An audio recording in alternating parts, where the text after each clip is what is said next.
Kia ora, I'm Cadence Chung, and today I'll be reading an extract from my short story Animal, which is published in Starling magazine, issue 21.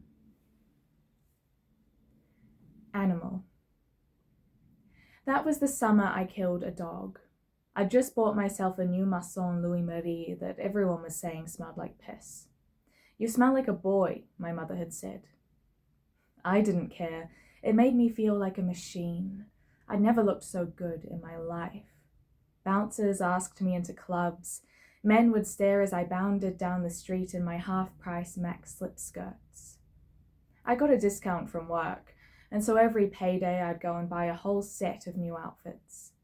I'd started running out of coat hangers, so I'd hang 7 or 8 dresses on each one, and they often snapped from the weight. I always thought it was funny, anyway, how people say perfumes smell like a boy.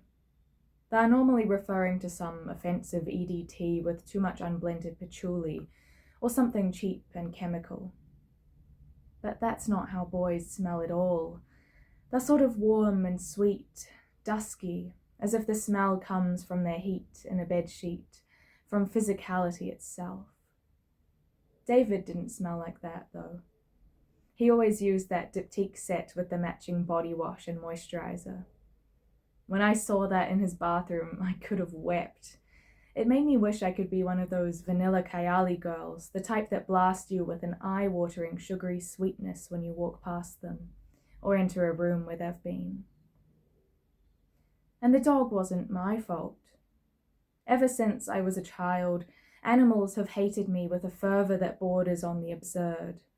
My neighbor's little ragdoll kitten would hide under a bed whenever I came over, ears flattened.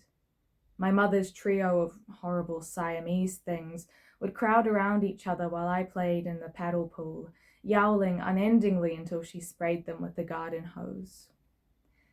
I used to think it was some childhood quirk that I'd grow out of, like eczema or asthma. But even now, dogs pull on their leashes in parks. Sparrows don't dare to steal crumbs from my plate in cafes. I've deduced, through no scientific logic, but a deep-set, near religious certainty, that there is something in my chemical makeup that causes revulsion in anything warm-blooded. Through some pheromonal phenomenon, creatures recognize me as something to run from. "I think I might get a nose piercing," I said to my mother. On one of those days we sat at the dining room table for hours and did crosswords. I had my own apartment, a shoeboxy one-bedroom thing with a queen-size bed and not much else, marginally better than someone's basement.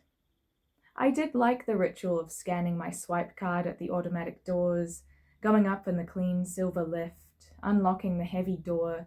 It all felt very grown up.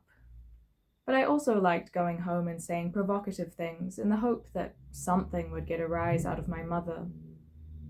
"Maybe I'll start dating women," I went on, "or dye my hair red." "Whatever you want," she said, looking down at the newspaper. "I think I've found 5 across."